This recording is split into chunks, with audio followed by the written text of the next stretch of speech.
என்ன பேசுன்னு தெரில. ஏன்னா படம் நேற்று நைட்டு தான் பார்த்தேன். அதனால் யோசிச்சுட்டே உட்காந்துட்டு இருந்தால் அதில் எல்லாரும் பேசுகிறத கவனிக்க ஆரம்பிச்சேன்னா நிமிஷா விஜயன் பக்கத்துலேருந்து பேசிகிட்டே இருந்தாங்களா.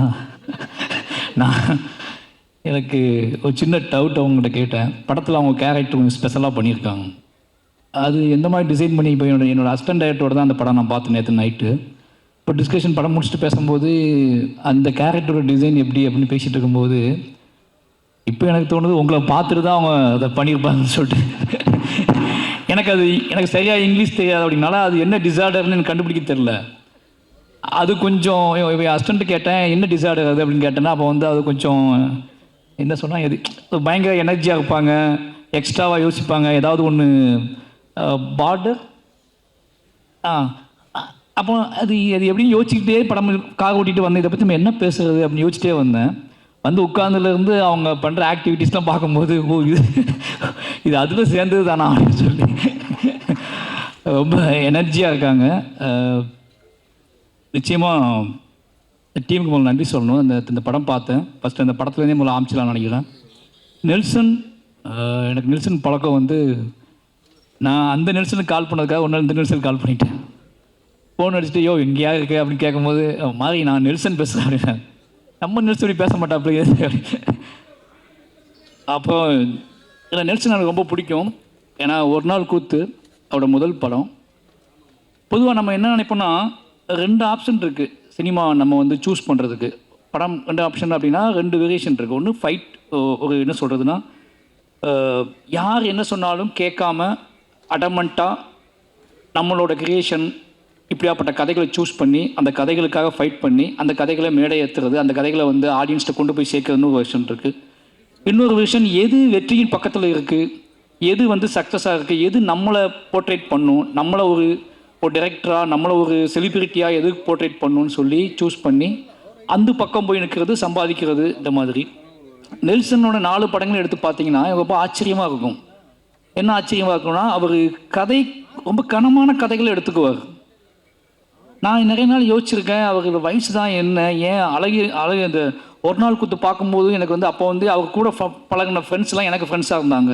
அவங்க எல்லோரும் நெல்சன் பேசும்போது ஒரு சின்ன பையன் மாதிரி நினச்சிட்டேன் நான்.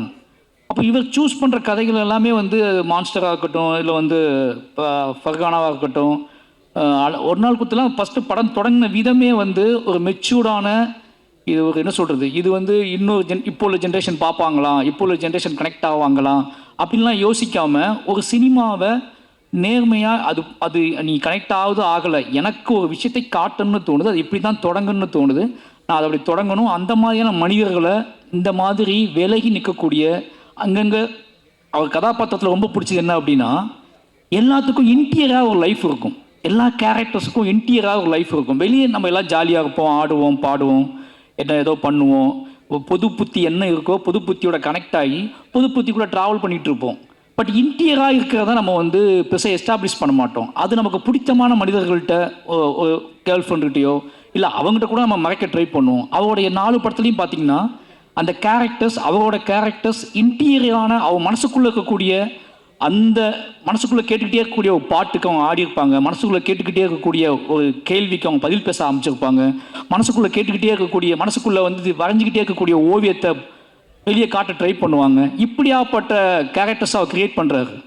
அது என்ன அப்படின்னா எங்கள் ஜென்ரேஷன் டைரக்டர்ஸ் தான் நெல்சன். எங்கள் ஜென்ரேஷனில் அவர் தனியாக இருக்கார். நான் நினைக்கிறது அப்படி தான் நினைக்கிறேன். அவர்கிட்ட வந்து ஒரு சோசியல் ரெஸ்பான்ஸ் இருக்குது, ஒரு சமூக பொறுப்பு இருக்குது. அதே நேரத்தில் அதை எல்லாத்துக்குள்ளேயும் நம்ம எல்லா தளத்துலேயும் இயங்கக்கூடிய, அது ஐடியாக இருக்கட்டும், ஐடி பீப்புளாக இருக்கட்டும், அது எஃப்எம் மாதிரி ஒரு இதுவாக இருக்கட்டும், ஒரு வீட்டுக்குள்ளே அடங்கி கிடக்கிற பொண்ணாக இருக்கட்டும், அல்லது மான்ஸ்டர் மாதிரி அந்த எல்லாத்துக்கும் அப்படி தனித்த அங்கங்கே விடுபட்ட தென்படக்கூடிய டக்குன்னு தென்படாத கேரக்டர்ஸ்களோட உள்ளுக்குள்ள இருக்கிற வாழ்க்கையை படம் பிடிச்சி காட்டுறதுல அவருக்கு எங்கேயாவது ஒரு மேடை கிடைக்காதா? ஏன்னா அவர்கிட்ட பேசினது இல்லை. அவர் படம் பார்க்கும்போது எனக்கு தோணும் இந்த படம் வந்து அப்படியே ஒரு ஆற்றுல இலையை தூக்கி போட்டால் அது ட்ராவலாகி மெதுவாக போயிட்டுருக்குல்ல, அந்த மாதிரி எந்த சலனமும் இல்லாமல் எந்த பெரிய ஆர்ப்பாட்டமும் இல்லாமல் நீங்கள் ஒரு நாவல் படிக்கிற மாதிரியான உணர்வுகளை தரக்கூடிய படங்களை எடுக்கக்கூடியவர் தான் நெல்சன். நீங்கள் மான்ஸ்டரில் பார்த்தீங்கன்னா எப்படியான காமெடி பண்ணலாம், ஆனால் அதுலேயும் சென்சிபிளான காமெடிஸ் தான் பண்ணியிருப்பார். அதை வச்சுக்கிட்டு கோக்கு மாக்கெல்லாம் பண்ணியிருக்க மாட்டார். இது ஏதாவது ஒரு ஸ்டேஜ் கிடைக்காதான்னு நான் ஏங்கியிருக்கேன் அவர்கிட்ட டிஸ்கஸ் பண்ணுறதுக்கு, அவர் பேசுகிறதுக்கு. ஏன்னா இந்த தலை ரொம்ப முக்கியமானது. அப்படி டிஎன்ஏ இது பார்க்கும்போது எனக்கு வந்து அந்த கதையை வந்து சூஸ் பண்ணதும், இந்த கதையை படம் பண்ணணும்னு சூஸ் பண்ணதும், அவரோட அந்த பயோபிக் அவரோட சினிமாகிராஃபியில் பார்க்கும்போது எனக்கு தெரியுது அவர் இந்த மாதிரி தான் சூஸ் பண்ணுறாரு. நினச்சி பார்த்தா அவருக்கு ஒரு சினிமா அறிவு இருக்குது, சினிமா வட்டம் இருக்குது. இப்போ என்ன குதிரை வேகமாக ஓடும், இப்போ என்ன படம் எடுத்தால் பயங்கரமாக ஹிட் ஆகும்னு நினச்சா ஒரு கதையை அவரால் பண்ண முடியும். ஆனால் அவர் அந்த ஒரு ஆற்றின் போக்கில் உருளக்கூடிய கூழாங்கல்லாவே இருக்காரு. அவருக்கு வாழ்த்துக்கள். நிச்சயமாக அந்த அவர் லிஸ்ட்டில் வந்து டிஎன்ஏ படமும் ரொம்ப மனசுக்கு நெருக்கமான படமாக இருந்துச்சு. அது காரணம் என்ன அப்படின்னா, ஒரு நாவல் படிக்கிற மாதிரி இருந்துச்சு. குட்டியாக நம்ம ஒரு நாவல் படிப்போம்ல. என் ஹஸ்பண்ட்டை கேட்டேன் எப்படிடா கேட்டால், எல்லாருமே ஒரு நாவல் படித்து முடிச்சோன்னே அவங்கள்ட்ட கேட்டோம்னா அவங்க அந்த அந்த ரியாக்ஷன் தான் கொடுப்பாங்க, எந்த பக்கத்தை பற்றி பேசுறது அப்படின்னு சொல்லி. அந்த மாதிரி எல்லாருக்கிட்டையுமே ஒரு அமைதியும் ஒரு மௌனம் இருந்துச்சு. ஏன்னா இது வந்து இந்த படத்தை பார்க்கும்போது என்னன்னா, நீங்கள் ஆர்ப்பாட்டம் இல்லாமல் ஒரு உண்மையை நேருக்கு நேராக பார்க்குற ஃபீல் இருக்கும். இந்த படத்தை பார்க்கும்போது என்ன தோணும் அப்படின்னா, ஊன்னு கத்திலாம் பார்க்க முடியாது. ஒரு படத்தை பார்க்கும்போது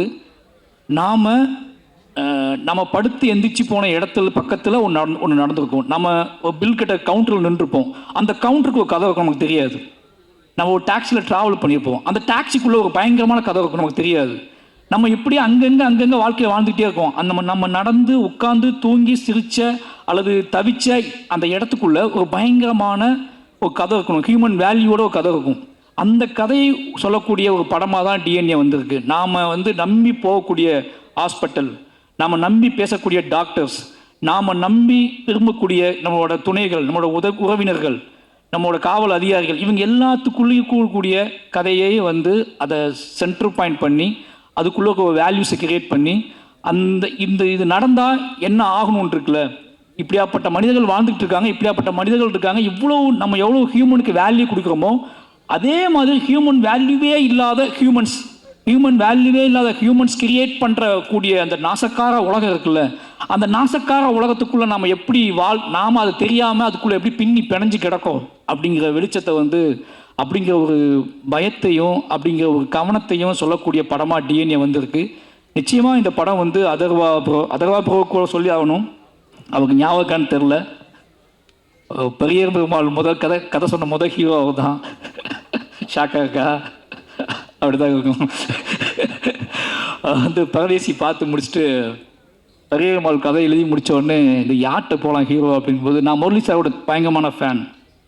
இதேமே பாட்டு பாடி நமக்காக அழுத ஒரு ஜீவன் அப்படின்னு சொல்லி, ஏன்னா ஒன் சைடு லவ் அதிகமாக பண்ண தலைவர், ஓகேங்களா. அது ஒன் சைடு லவ் அப்படிங்கிறது வந்து நம்ம நினைக்கிறோம், ஒன் சைடு லவ்னா சொல்லி அது ஏற்றுக்கொள்ளாத காதல் ஒன் சைடு லவ் கிடையாது. சொல்லவே எனக்கு நீ சொல்லணும் அவசியம் கிடையாது, எனக்கு ஒன்று பிடிக்கும் அப்படின்னு நமக்கு கெத்தை கொடுத்தது முரளி சார் தான். அவர் ஒரு பையன் ஹீரோ ஆகிட்டான்னு சொன்ன உடனே, நான் பானா காத்தாடி வந்த உடனே பெரிய பெருமாளுக்குள்ளே வச்சு யோசித்த ஹீரோ நீங்கள் தான். ஏன்னா முரளி சார் பையன் நம்மளை மாதிரி தான் இருப்பாப்புல, நம்மளை மாதிரி தான் இருப்பாப்புல, இந்த கதைக்கு பயங்கரமாக ஆப்டாவா அப்படின்னு சொல்லி மீட் பண்ணலாம் செஞ்சேன், கதை சொன்னேன். பட் ஏதோ ஒரு அவரோட பிஸி ஷெடியூலில் அந்த கதை கிளிக் ஆகலை. சொன்னால் நம்ப மாட்டேங்க, ரொம்ப ஃபீல் பண்ண அன்னைக்கு. ரசா முரளி சார் பையன் கதை பண்ணலையே, இப்போ யாரை வச்சு தான் படத்தை பண்ணுறது, வேற ஹீரோட்ட போயிடலாமா அப்படி. வேற ஹீரோ முரளி சார் பையனே ஒத்துக்கல இந்த கதையை.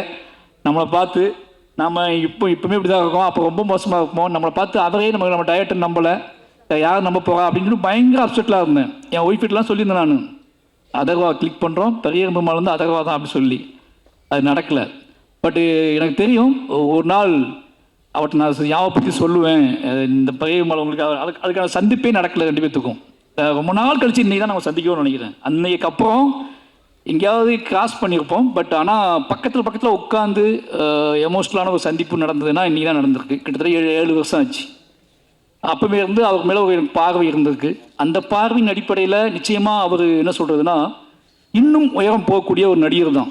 இன்னும் உயரம் போகக்கூடிய, உயரமாக இருக்கிறனாலே கொஞ்சம் சுலவாக போகிறாரா எனக்கு தெரில, இன்னும் உயரமாக போகக்கூடிய நடிகர் தான். அவளுக்கான கெப்பாசிட்டி வந்து உடம்பு ஆற்றல், அதுக்குள்ளே ஒரு வேகம் எல்லாமே இருக்குது. டிஎன்ஏ நிச்சயமாக அவருக்கு ஒரு முக்கியமான படமாக இருக்குன்னு நம்புகிறேன். வாழ்த்துக்கள் ப்ரோ. அப்புறம் படத்தின் கதாநாயகிகள் 2 பேருமே நல்லா நடிச்சிருக்காங்க, அவங்களுக்கும் வாழ்த்துக்கள். நிமிஷா அதான் சொல்லிட்டு அவங்கள பற்றி முதல்ல. ஏன்னா உண்மையாகவே உங்களுக்கு ஒரு ஃபேன் தமிழ்நாட்டில் இருக்காங்க. ஒரு ஹீரோயினுக்கு ஃபேன் உருவாகுறது வந்து இதெல்லாம் நினச்சிட்டு இருக்க மாதிரி கிடையாது. அவங்க கொடுக்குற சித்திரம் இருக்குல்ல, வீட்டுக்கு போனதுக்கப்புறமும் நமக்கு அந்த பொண்ணோட உருவம் வந்து அகம் சொல்கிறது நான், சரிங்களா? அந்த கண்ணுக்குள்ளே தென்பட்ட ஏதோ ஒரு வெளிச்சமோ நம்ம வீட்டுக்கு போனதுக்கு அப்புறம் கூட நமக்கு தென்பட்டுகிட்டே இருந்துச்சுன்னா நம்ம அந்த ஹீரோயினை தான் மனசுக்குள்ளே நினைக்கிறோம், ஓகேங்களா? அந்த கேரக்டர் தான் நம்ம மனசுக்குள்ளே நினைக்கிறோம். நான் நீங்கள் நம்ப மாட்டீங்க, நானும் இதே என் அசிஸ்டண்ட்டில் சொல்லியிருக்கேன். எந்த மாதிரி பொண்ணு வேணும் அப்படின்னு கேட்கும்போது நிமிஷா இருக்காங்கல்ல அவங்க மாதிரி, ஆனால் அவங்ககிட்ட நான் வந்தது இல்லை, ஆனால் என் அசிஸ்டண்ட் அடிக்கடி சொல்கிறது வந்து நிமிஷா இருக்காங்கல்ல அவங்கள மாதிரி ஒரு பொண்ணு தான் பெட்டராக இருக்கும்டா இப்படி சொல்லியிருக்கேன் நான். அப்படி சொல்லக்கூடிய இந்த மனிதர்களோட இயல்பான மனிதர்களுக்குள்ளே டக்குன்னு தென்படக்கூடிய ஒரு உருவமாக நீங்கள் இருக்கீங்க. ரொம்ப தூரத்தில் இல்லை, நீங்கள் எங்களுக்குள்ளே புழங்கிக்கிட்டு இருக்கக்கூடிய முகம், அதுக்கான திறன் எல்லாமே உங்கள்கிட்ட இருக்குது. வாழ்த்துக்கள். நீங்கள் இன்னும் நிறைய படம் பண்ணுறதுக்கு வாழ்த்துக்கள். அப்புறம் தலைவர் நம்ம அம்பேத்கர் வந்து ரொம்ப பெருமையாக இருக்குது, எனக்கு ரொம்ப ஆச்சரியமாக இருக்குது. என்ன சொல்கிறதுன்னா 10 படம் நேற்று தான் லிஸ்ட்டு சொல்லிட்டு இருந்தார். எனக்கு ஷாக் ஆகிடுச்சு, இவ்வளோ படமா அப்படின்னு சொல்லி. ஏன்னா இப்போ என்னோடய ஒய்ஃப் சொல்லுவாங்க, நீ அரசியல் பேசு, சினிமாவில் பேசு, இது பண்ணு, எழுதுகள் தான் ஓகே, பட் ஆனால் அரசியல்வாதி மாதிரி யோசிச்சிடாத அப்படிம்பாங்க. அரசியல்வாதி மாதிரி யோசிச்சு ஏதாவது மேடையில் கைப்பற்றிடாத, மேடையில் பேசிடாத. அந்த அரசியல்வாதி தன்மை வந்துடுச்சு அப்படின்னா உன்னால் சினிமாவுக்குள்ளே கிரியேட்டிவிட்டி நீ இழந்துடுவ அப்படின்னு சொல்லிகிட்டே இருப்பாங்க. உனக்குள்ளே இருக்கிற வாழ்க்கை, இந்த வாழ்க்கைக்குள்ள ஒரு அரசியல் இருக்குது. அந்த அரசியல் உன்னோட கலைத்தன்மையை, கலை ஒரு ஆங்காரம் இருக்குது, அந்த ஆங்காரத்துக்கு நீ வேலை செஞ்சுக்கிட்டு இருக்கு. ஆனால் அரசியல்வாதிக்கிட்ட அந்த ஆங்காரம் இருக்குமான்னு தெரியாது. ஏன்னா அது ஒரு மேடை, அது மக்களை, மெயின் ஸ்ட்ரீம் மக்களை நோக்கி கவரக்கூடிய, மெயின் ஸ்ட்ரீம் மக்களை கவரக்கூடிய மட்டும் கிடையாது, மெயின் ஸ்ட்ரீம் மக்களை தனக்கான ஆட்களாகவே மாற்றக்கூடிய அரசியல்வாதி பாயிண்ட் ஆஃப் வியூ. தனக்கான மக்களாக மாற்றக்கூடியது கிடையாது கலை. இந்த மக்களை சமூகத்துக்கான மக்களாக மாற்றக்கூடியது தான் கலை. அப்போ அரசியல்வாதியாக மாறினா சினிமா போயிடுங்கும்போது ஒரு அரசியல்வாதியாக வந்து 10 படம் பண்ணியிருக்காரு. இந்த 10 படமும் நல்ல நல்ல படங்கள் பண்ணியிருக்காரு. அவர் சொன்ன லிஸ்ட்டே நான் நேற்று தான் கேட்டேன். எனக்கு கழுவேத்தி முகம் உங்கள் படம்னு தெரியாது, எனக்கு அதுவே ஆச்சரியமாக இருந்துச்சு. அப்போ ஜிப்சி, மணங்குத்தி பறையெல்லாம் பண்ணியிருக்காரு. மணங்குத்தி பறை பண்ணியிருக்காரு, ஜிப்சி பண்ணியிருக்காரு, கழுவேத்தி முகன் பண்ணியிருக்காரு, டாடா பண்ணியிருக்காரு. இன்னைக்கு எல்லாருமே நல்ல டைரக்டராக இருக்காங்க. ராஜ்முருகனை வந்து ஜிப்சி பண்ணதுக்கப்புறம் அந்த மாதிரி ஒரு கான்செப்டை அவ்வளோ ஆர்டிஸ்டிக்காக எடுத்துருப்பாங்க அந்த படத்தை. அந்த படம் எடுத்துட்டு பாருங்க, அந்த படத்தை இன்னும் செலிப்ரேட் பண்ணுறாரு, அந்த படத்தை கொண்டாடுறாரு. அது ஏன் படம் இருக்காரு, ஜிப்சி அப்படி ஜிப்சி ப்ரொடியூசர் நான் சொல்கிறாரு. இந்த கெத்துலாம் இருக்குல்ல, இது ரொம்ப நல்ல விஷயம் சினிமாவுக்கு. ஒரு ப்ரொடியூசர் அரசியல் தன்மையோடும் இருந்து சினிமாவையும் புரிஞ்சுக்கிட்டு நம்மகிட்ட பேசும்போது நமக்கே ஆச்சரியமாக இருக்குது. அரசியலை ஒதுக்கிட்டு சினிமா பேசுன்னு சொல்லி பழகுறாங்கல்ல, அது ரொம்ப பயமாக இருக்குது. ஏன்னா அவங்க நல்லாவே தெரியும் சினிமாவில் முடிச்சுக்கப்ப எல்லாம் அரசியல் தான் போகிறாங்க. ஆனால் இப்போ தொடக்கத்தில் நம்மகிட்ட என்ன சொல்லுவாங்கன்னா, தலைவா அரசியல் மட்டும் வேணாம் தலைவா அப்படிங்க பேசும்போது எங்கள் ஆச்சரியமாக இருக்கும். அப்படி பேசின ஆட்கள் எல்லாருமே இன்றைக்கி அரசியல் தான் போகிறாங்க. அப்போ அரசியல் இல்லாமல் எங்கள் வாழ்க்கை இல்லைன்னு நமக்கு நல்லாவே தெரியும். அப்போது இந்த சினிமாக்குள்ளே பேசும்போது மட்டும் கொஞ்சம் அப்படியே ஹிடனாக இருந்து பேசுவாங்க. ஆனால் ஒரு எம்எல்ஏ மக்களோட புழஞ்சிக்கிட்டு இருக்க ஒருத்தர் கிட்டத்தட்ட 10 வருஷம் எம்எல்ஏ வானே, 10 வருஷம் எம்எல்ஏ துணிஞ்சு நம்புறாரு அடுத்த போய் எம்எல்ஏ தான்னு. அவர் வந்து படங்களை ஏற்கிறாரு. இப்போ யோசிச்சு பார்க்கும்போது டிஎன்ஏ கதைவை நேற்றே என்கிட்ட சொல்லிட்டாரு, இந்த படம் நல்ல படம் தம்பி அப்படின்னாரு. நீ பார்த்துட்டு சொல்லு தம்பின்னு கூட அவர் சொல்ல, என்கிட்ட நீ பார்த்துட்டு தம்பி கூட சொல்ல, தம்பி நல்ல படம் நீ பார்த்துரு அப்படின்னாரு. அந்த தன் படத்தின் மீது ஒரு ஆங்காரமான நம்பிக்கையும் அதை பார்த்துருஎன்ன அப்படின்னு சொல்கிற இருக்குல்ல, அந்த கெத்து இருக்குல்ல, இந்த இது ஒன்று எடுத்துருக்கோம் அதை பார்த்துட்டு சொல்லேன் அப்படிலாம் சொல்ல அவர். நான் நல்ல படம் எடுத்திருக்கேன், அந்த படத்துக்கு மட்டும் இல்லை இன்னும் முடிவு பெறாத படத்துக்குலாம் அவர் சொல்கிறாரு. ஒய்ஃப்னு ஒரு படம் பண்ணியிருக்கேன் தம்பி, செம்ம படம், அவன் எழுதி வச்சுக்கோ, அவன் நல்ல பெரிய டைரக்டர் ஆமான்னு சொல்கிறாரு. அப்போ டாடா டைரக்டர் சொல்கிறாரு, அவன் எங்கேயோ போய் மாட்டிக்கிட்டான், நான் தான் டைரக்டர் ஆக்கினேன், அவனை கூப்பிட்டு அடுத்த படம் கொடுக்கணும்னு ரெடி பண்ணணும்னு சொல்லி எல்லாத்தையும் பற்றி பேசிக்கிட்டு ஆளாக இருக்க. அப்படியே நம்மளையும் பிடிச்சதாப்புல, நீ எப்போ சொல்லு அப்படிங்காப்புல. நான் சொன்ன போச்சு உள்ளே வச்சு பூட்டிட்டாங்க, ரொம்ப சாவி யார் வச்சுருக்கானே தெரில அப்படின்னு சொல்லிட்டேன். என்னோட சாவியை யார் வச்சுருக்கானே தெரில, உள்ளே வச்சு பூட்டிட்டாங்க, நான் உள்ளே இருந்தே படம் பண்ணிகிட்டு இருக்கேன் அப்படின்னு சொல்லிட்டேன். அதனால் ஒரு இந்த மாதிரி ப்ரொடியூசர்ஸ் கிடைக்கிறது பெரிய விஷயம். சூப்பர்ண்ணே, ரொம்ப நன்றி. ஏன்னா இந்த டீம் பார்த்தீங்கன்னா நம்ம எந்த ஃபங்க்ஷனுக்கு போனாலும் ஏதோ ஃபங்க்ஷனுக்கு போவோம், நம்ம படம் கிடையாது அப்படின்னு போவோம். அந்த ஃபங்க்ஷனுக்கு போய் உட்காந்துக்கப்புறம் தான் தெரியும், உட்காந்துக்கவங்க ஃபுல்லாக நமக்கு ரொம்ப நெருக்கமானவங்களாக இருப்பாங்க. அப்படி இந்த மேடையில் ஃபுல்லாக பாலாசக்திவேலன் இருக்காரு. ஆனால் செம்ம நடிச்சிருக்கீங்க. அது என்னமோ தெரில, உங்களை பார்த்துட்டு தான் எல்லா கேரக்டருமே இப்போ பாலாசக்திவேலனை பார்த்துட்டு சில கேரக்டர்ஸ்லாம் உருவாக்குறாங்க. இந்த தோற்றத்தோட மனிதத்தன்மையோட ஒரு நேர்மை வேணும் அப்படின்னா அந்த நேர்மைக்கான தோற்றம் என்ன அப்படின்னா, அந்த நேர்மைக்கான தோற்றம் நெளிவு சுழிவோட குலைவாகவே யாரை பார்த்தாலும் உடனே கட்டிப்பிடிக்கிற, உடனே தோல் மேலே கை போடுற ஒரு உருவம் வேணும் அப்படின்னா பாலாசக்திவேலன் கூப்பிடு அப்படிங்கிற இடத்துக்கு வந்துடுச்சு சினிமா. அப்போது சுப்பிரமணிய சிவாண்ணன் எவ்வளோ கோவப்பட்டாங்க பார்த்தீங்களா, யாராவது மாறினீங்க கொன்று அப்படின்னு சொன்னார்ல. அப்படி தான் படத்தில் அவர் தொடங்குற பாயிண்ட்டு, அவர் தொடங்கின புள்ளி, கடைசி போய் படம் முடியும் போது அவர் இருந்த இடம் எல்லாமே மாசாக இருந்துச்சுன்னு வாழ்த்துக்கள். இப்போ சேத்தன் சார், நிறைய பேர், இவங்க எல்லாருமே எனக்கு அப்போட இவர் அதிஷாவை பற்றி சொல்லி ஆகணும். ரொம்ப சந்தோஷம் எனக்கு. ஏன்னா இந்த மாதிரி ரைட்டர்ஸ் வரும்போது என்ன நடக்கும்னா, எனக்கு ரொம்ப நம்பிக்கை இருக்குது. நம்ம படத்தை கேள்வி கேட்டு, நிறைய படங்களை கேள்வி கேட்டு, நிறைய படங்களை நிறைய படங்களை ஒன்று எதிர்பார்ப்பாங்க. அவங்க ரைட்டர்ஸாக மாறும்போது நாம மற்ற படங்கள்கிட்ட என்ன எதிர்பார்த்தோம், அப்போ நம்ம படங்களுக்குள்ளே என்ன கொடுக்கணும் அப்படிங்கிறத முடிவு பண்ணி வேலை செய்யக்கூடிய எழுத்தாளர்கள் உள்ளே வந்தால் சினிமா நல்லாயிருக்கும். அப்படி அதிஷா நிறைய படங்களை விமர்சிச்சிருக்காருன்னு நினைக்கிறேன். நிறைய படங்கள் என்ன படம் எடுக்கிறீங்க அப்படிலாம் பேசியிருக்காரு. ஓகேங்களா, நிறைய படங்களை கலாச்சி விட்ருக்காப்புல. இன்றைக்கி அவர் படம் எடுக்க வந்துக்காருன்னா அந்த எல்லாமே மனசுல ஓடும். ஓகேங்களா, அப்போ எல்லாம் மனசுல ஓடுங்கும்போது என்ன வேண்டாம், எது இந்த சமூகத்துக்கு அவசியமற்றது, சந்தோஷமாக இருக்கலாம், ஜாலியாக இருக்கலாம், ஆடலாம், பாடலாம், கொண்டாடலாம், காதலிக்கலாம், ரொமான்ஸ் பண்ணலாம், எதுவும் பண்ணலாம். ஆனால் எப்படி இதை கொடுத்துடக்கூடாது அப்படிங்கிற தெளிவும் ரைட்டர்ஸ்ட்டு இருக்குன்னு ஆகணும். அவர் எதை நம்ம புஷ் பண்ணி கொடுத்துடக்கூடாது அப்படின்னு சொல்லி அவர் அந்த படத்தில் வேலை பார்த்துருக்காங்க. எனக்கு இப்போ தான் தெரியும். அவர் பார்த்தோன்னே ஆச்சரியமாக இருந்துச்சு. வாழ்த்துக்கள் ப்ரோ, உண்மையாகவே சொல்கிறேன். நெக்ஸ்ட் அடுத்தடுத்த இடத்துக்கு நீங்கள் போகணும். நல்ல இந்த மாதிரி இன்னும் நிறைய பேர் உள்ளே வருவாங்க. ரொம்ப நன்றி, அவருக்கு ரொம்ப நன்றி. அப்புறம் மியூசிக் டைரக்டர் சொல்லி ஆகணும், 5 பேர். ஏன்னா ரொம்ப ஆச்சரியமான விஷயம், நெல்சன் பண்ணக்கூடிய சில ஜிம்மிக்ஸில் இது ஒரு ஜிம்மிக்ஸ். அவர் எல்லா படத்துலையும் ஒரு கண்டுபிடிப்பார். அப்படி இந்த படத்தில் 5 மியூசிக் டைரக்டர் கொடுக்குறோம். 5 புது மியூசிக் டைரக்டர் புதுசாக போயிடுவோம் அப்படின்னு சொல்லி அதுக்குள்ளே ஒரு பெரிய வரலாறு இருக்குது. காசும் கம்மியாக இருக்குது, டீமும் ஈஸியாக வேலை வாங்கிடலாம். ஒரு பயங்கரமான பிளான் பண்ணிக்கிறேன். ஒரு மியூசிக் டைரக்டர் வேலை பார்க்குறதே பெரிய விஷயமா இருக்குது. 5 மியூசிக் டைரக்டர் இருக்கும்போது இவர்கிட்ட சொல்லும் போது அவர் அப்பவே கொடுத்துட்டாரு, நீங்கள் கொடுக்காம இருக்கீங்கன்னு சொல்லி எப்படியோ ஒரு வேலை பார்க்க முடியும். அந்த 5 பேர்த்தையும் இன்ட்ரடியூஸ் பண்ணி வச்சிருக்காரு.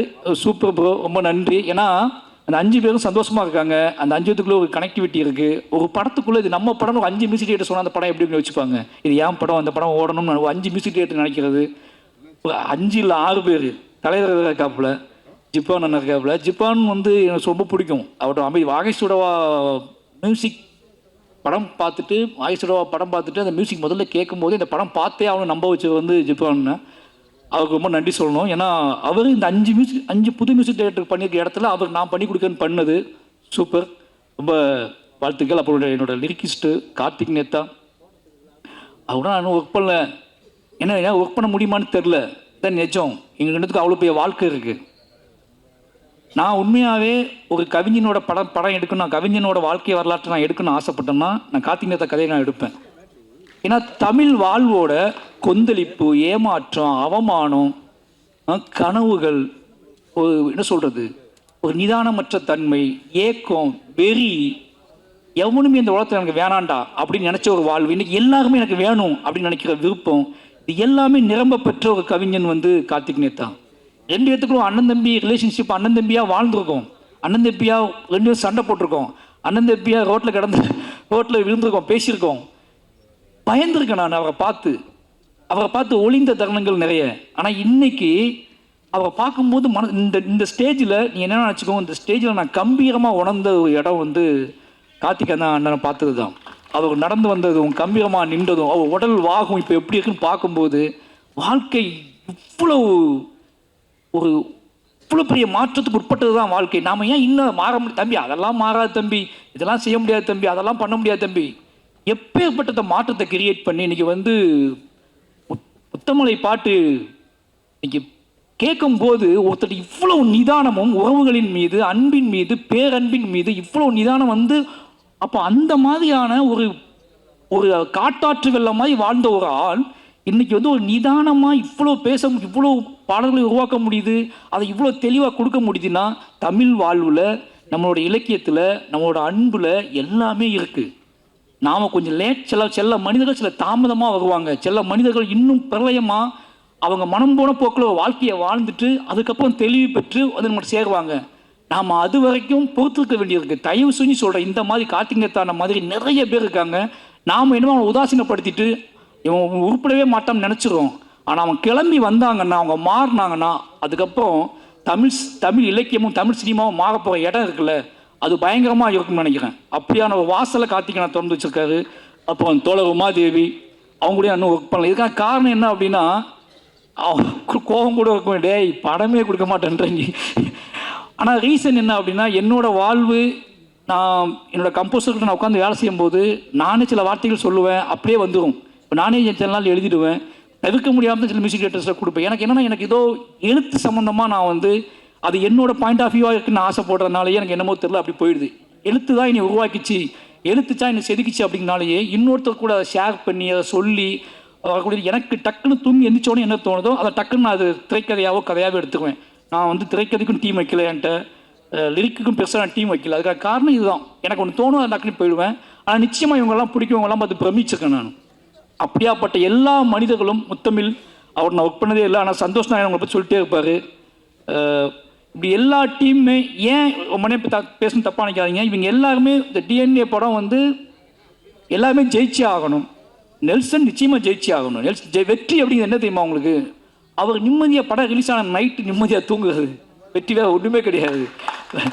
நைட்டு நிம்மதியாக போய் குழந்தைக்கு முத்தம் கொடுத்து ஒய்ஃபோட டின்னர் சாப்பிட்டு நைட்டு நிம்மதியாக தூங்கி காலை எழுந்திரிச்சு மறுபடியும் பஸ் ஷோ போகிறதுக்குள்ள அந்த முதல் நைட்டு சந்திக்கிறதுக்குள்ள படம் ரிலீஸ் ஆன நைட்டு அன்னைக்கு நண்பர்களை பிரியமானவர்களை எல்லாம் சந்தித்து உரையாடி கொண்டாட்டமாக நம்ம வாழ்க்கை நாம் ஒன்று செஞ்சோம், அது சரியாக இருந்துச்சுன்னு நம்பி ஒருத்தன் தூங்குறதுக்குள்ள அது ரொம்ப முக்கியமானது. அப்படியாப்பட்ட பெரிய வெற்றி நெல்சனுக்கு வாய்க்கட்டும்.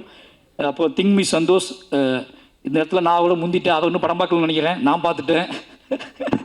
அதனால் வந்து இந்த படத்துக்கு ரொம்ப சின்ன படங்களுக்கு நிறைய சப்போர்ட் பண்ணக்கூடிய ஒரு முகமாக இருக்கார். அவருக்கும் வாழ்த்துக்கள். திங் மியூசிக் டிஎன்ஏ படத்துக்கு பயங்கர சப்போர்ட் பண்ணோம். அப்போது இந்த பாடலை வெளியிட்டவர்கள் ரொம்ப ஆச்சரியமாக இருந்துச்சு. ஏன்னா அவர் அண்ணன் சொன்னார், இவங்க தான் வாங்கணும் தம்பி, இவங்க தான் பண்ணணும் தம்பி மேடையில் அப்படின்னு சொல்லி. சினிமாவை விட்டு ஒதுங்கி வீட்டுக்குள்ளே பூட்டி வச்சு படித்தவங்க தானே நீங்கள்? அதான் சினிமா பார்க்காத கெட்டு போயிடுவேன்னு சொல்லி அப்படி இல்லையா? சரி, அப்போ நல்ல விஷயம்தான். சினிமா பார்த்தும் நல்ல சினிமா பார்த்துருக்காங்க. ஓகே, நல்ல சினிமா பார்த்து வாழ்க்கையிலையும் பெருசாக படிப்புலையும் சரி பெருசாக ஜெயிச்ச இவங்க 2 பேர்த்துக்கும் டிஎன்ஏ டீமுக்கு வந்து சப்போர்ட் பண்ண இவங்க 2 பேர்த்துக்குமே நன்றி, வாழ்த்துக்கள். நிச்சயமாக இந்த டிஎன்ஏ படம் எல்லாத்துக்கும் சந்தோஷத்தையும் நிம்மதியும் கொடுக்கக்கூடிய கொண்டாட்டத்தையும் கொடுக்கக்கூடிய படமாக இருக்கட்டும். வந்திருந்த அனைவருக்கும் என்னோட நன்றியும் அன்பும். தேங்க்யூ.